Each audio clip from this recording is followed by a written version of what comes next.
Hoje eu gostaria de me referir, falar um pouco sobre a arte sacra nos mosteiros de São Bento, os mosteiros beneditinos.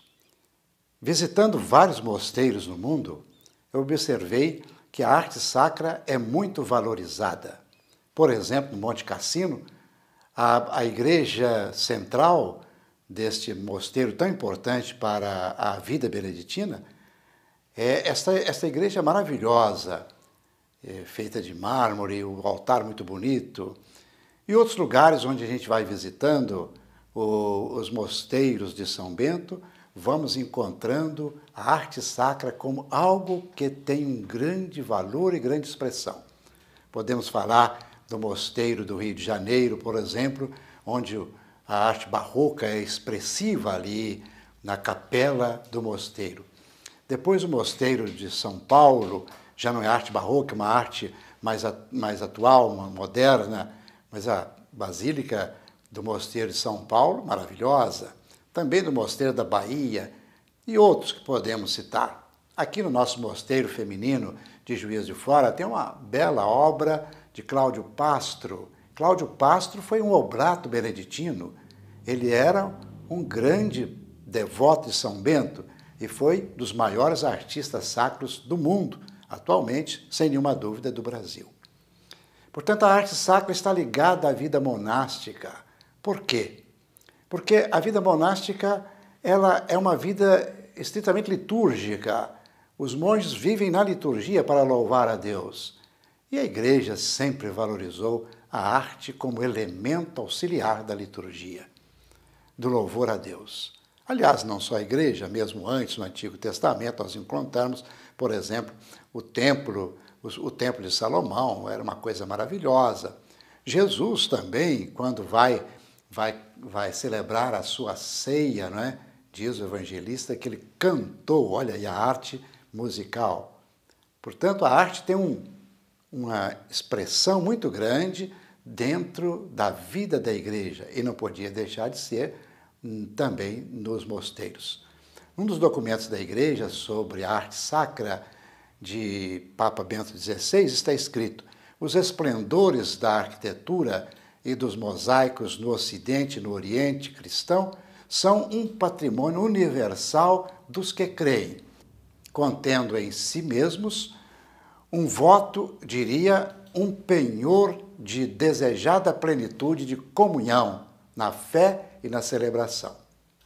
Isso supõe e exige, como uma famosa pintura da Trindade de Rublev, uma igreja profundamente eucarística, na qual a partilha do mistério de Cristo no pão repartido esteja, de certo modo, imersa na unidade inefável das três pessoas divinas, fazendo da própria igreja um ícone da Santíssima Trindade. Na matriz de Itapecerica, neste nosso oeste mineiro, sempre me impressionaram as belas pinturas artísticas que ornam a Capela Mor. À esquerda, todas as pinturas são relacionadas a Cristo Eucarístico, centradas num grande quadro da Santa Ceia, retratando o momento exato em que Jesus toma o pão, o abençoa, instituindo a Sagrada Eucaristia. Do outro lado, do lado direito, vê-se a magnífica pintura dos últimos momentos da vida de São Bento, que de pé, sustentado por dois monges, no ato de receber a comunhão eucarística das mãos de um sacerdote. No teto contempla-se a glória de São Bento, quando entra no céu, vendo-se aos seus pés o corvo com o pão envenenado no bico, sugerindo uma libertação do mal ameaçador neste mundo. Um anjo recebe o Santo Patriarca Bento no céu, segura-lhe o báculo de abade e apresenta aos que o contemplam cá de baixo o livro das Santas Regras Beneditinas com os dizeres Ecce lex sub qua militaremus, em latim, que significa eis a lei sobre a qual militaremos. A arte também visitou de forma exuberante a nossa matriz de São Bento de Itapecerica, uma das mais belas da região.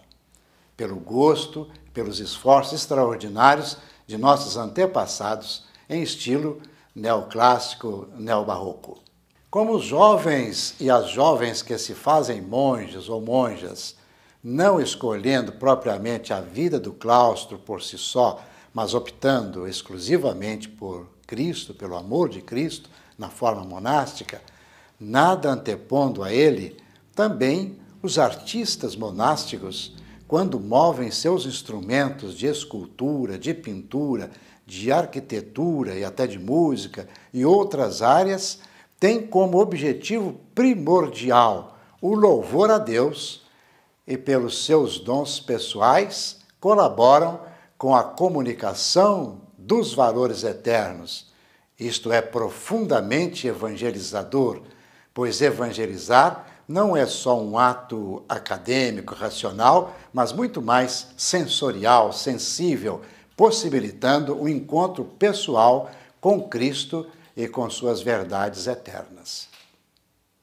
Ao observar que as paróquias dedicadas a São Bento são raras, fico a me perguntar: nossa matriz de São Bento não teria uma vocação para além de ser apenas uma igreja paroquial? Não poderia ser um centro irradiador de espiritualidade beneditina, como um verdadeiro santuário ora et labora? Isto não seria um excelente meio pastoral a enriquecer a vida eclesial da cidade, dos paroquianos locais? Isso não colaboraria para que a paróquia fosse mais viva, mais ainda vibrante nas coisas de Deus?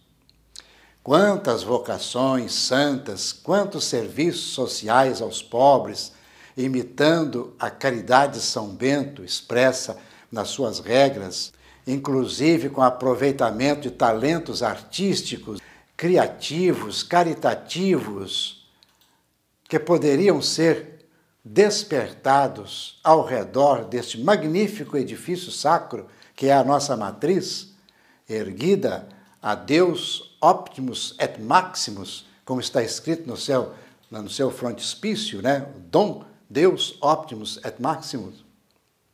Neste tempo de pandemia, as transmissões das celebrações pelos meios sociais são o instrumento mais importante para fazer chegar aos fiéis a palavra de Deus e a força dos sacramentos.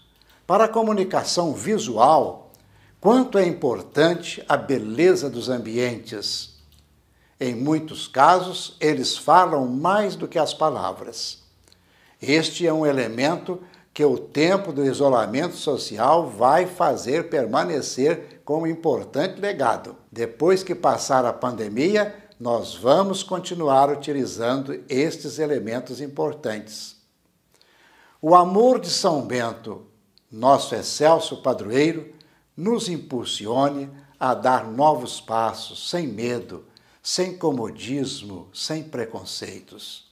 Eucaristia é pão que se reparte, é alimento que gera nova vida, como fez gerar, pelo idealismo de São Bento, vida monástica na Igreja no Ocidente. Ela perdura há mais de 1500 anos. E cada vez vem tomando nova efervescência nos dias atuais, com novas e preciosas vocações. São Bento, homem de Deus, pai do monaquismo ocidental, homem da Igreja, místico de ontem e de hoje, pai amantíssimo dos pobres a quem atendia à porta dos mosteiros, patriarca da liturgia, abade eucarístico, nosso excelso padroeiro, rogue a Deus por nossa paróquia de Itapecerica, por nossa cidade, por nossa região e por cada um de nós. Amém.